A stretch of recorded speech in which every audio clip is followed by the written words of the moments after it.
Let me tell you about the most sophisticated thing most of us do every single day. We say no to ourselves before anyone even gets the chance to. Someone doesn't apply for the job because they're missing 1 of 8 requirements. Someone doesn't send the email because they assume that person is too busy. Someone doesn't ask the question they had in the lecture because they're worried it'll sound stupid. And we dress it up in this very flattering language. We call it being realistic. We call it knowing our place. We call it understanding how the world works. Well, psychology has a less flattering name for it. And today I want to talk about why the most unreasonable thing you can do is keep being so reasonable.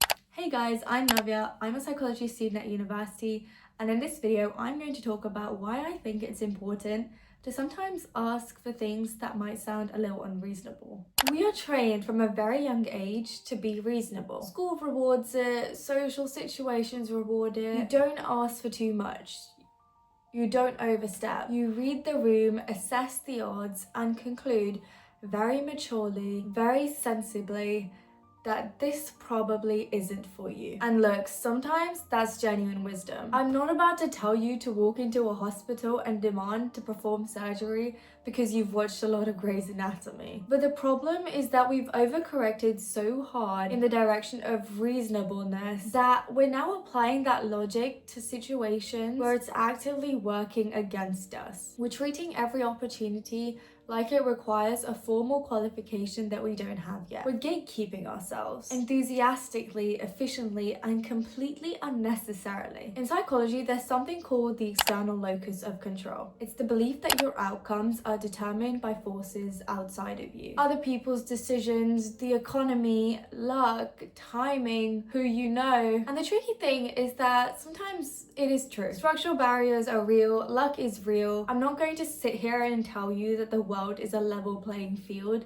because it isn't. But external locus of control becomes a problem when we use it like a permanent operating system. When the system is unfair, it becomes an explanation for why we didn't even try. When we're using structural reality as a very convincing excuse to avoid personal risk. Because what's actually happening beneath the very reasonable sounding justifications is something called the silent no. The silent no is when you reject your own idea before anyone else even has the chance to hear it. You've already run the entire scenario in your head. You've imagined asking, imagined the awkward pause, imagined the polite rejection, and you've decided it's not worth the 10 seconds of vulnerability.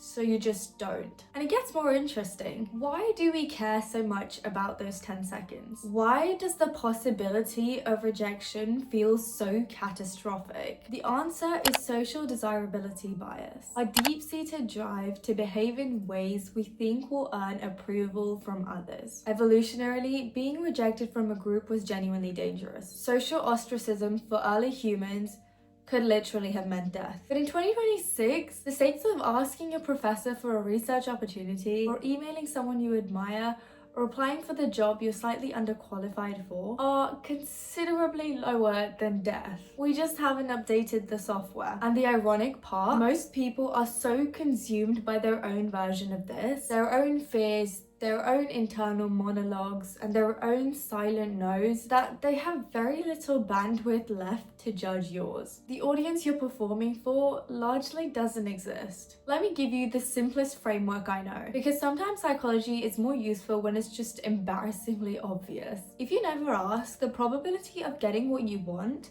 is exactly 0. The moment you ask, that probability becomes something greater than 0. Realistically, somewhere around 50%, maybe higher, depending on how well you make your case. And those are extraordinary odds to leave on the table because you're worried about a moment of awkwardness. And before you say, but what if they say no? Yes. Sometimes they will. And that's the part we need to talk about, because I think we fundamentally misunderstand what a no means. A no is not a verdict on your worth. It's not a definitive statement about your future. In science, we call a negative result neutral data. It doesn't mean the hypothesis was stupid. It means that this particular test, at this particular time, in these particular conditions, just didn't give us the result we wanted. And that information is useful. It narrows down the path. A no means not this way or not right now. It's a data point.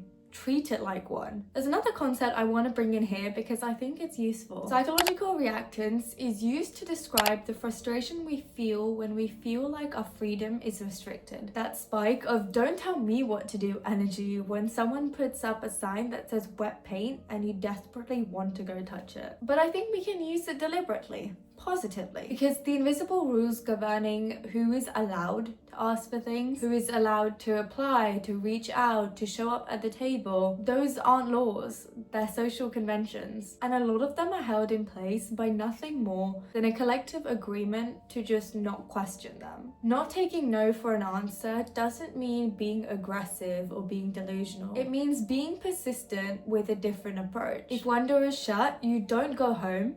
You look for the window. You ask differently, you ask someone else, you find the version that actually does work. The world is far more flexible than we've been led to believe. It's not a rigid set of walls. It's more like a very heavy curtain, and it's just waiting for someone bold enough to reach out and pull it aside. So how do we actually build this? Because knowing the theory and changing the behavior are two very different things. First is to start with low stakes tasks. The muscle of asking needs to be trained like any other muscle. Start with something where the worst case genuinely doesn't matter. Ask for an upgrade, ask for the discount, ask if the deadline is flexible. You're not going to die. And every time you do it and survive, which you will, you're updating your brain's threat assessment. Concept called neuroplasticity. Second is to write down the actual worst case, not the catastrophized spiral version, the literal honest worst case. Usually it's they say no and things stay exactly as they are. And if your current situation is the worst case, then you have nothing to lose. Third is to separate the ask from your identity. This is the big one. A rejection of your request isn't a rejection of you. A company saying "we're not hiring right now" is not a statement about your worth as a human being. A professor saying "I don't have capacity for a research student" is not a commentary on your intelligence. The conflation of these two things is what makes rejection feel so personal, and it's a conflation we can learn to undo. Fourth is to give yourself a deadline. The silent no thrives in ambiguity. "I'll ask eventually" means never. Set a specific moment. By the end of this week, before I close my laptop tonight, before the term ends, hold yourself to it. And I'm going to tell you why all this matters beyond just getting things. In psychology, self-efficacy is your belief in your own capacity to execute and achieve. And it's not built through preparation or waiting until you feel ready. It's built through action, specifically through the experience of attempting things and surviving the outcome,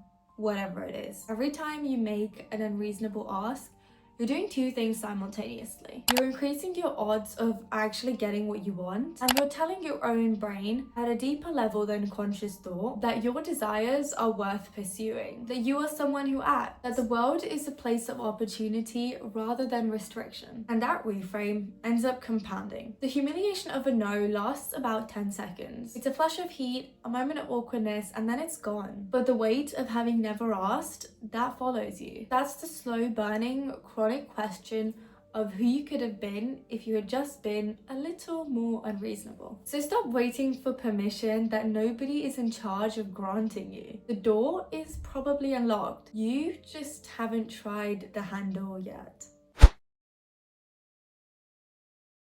Thank you guys so much for watching. I hope you enjoyed this video. If you related to this, please consider subscribing. It would help me out so much, and I will see you next week. Bye.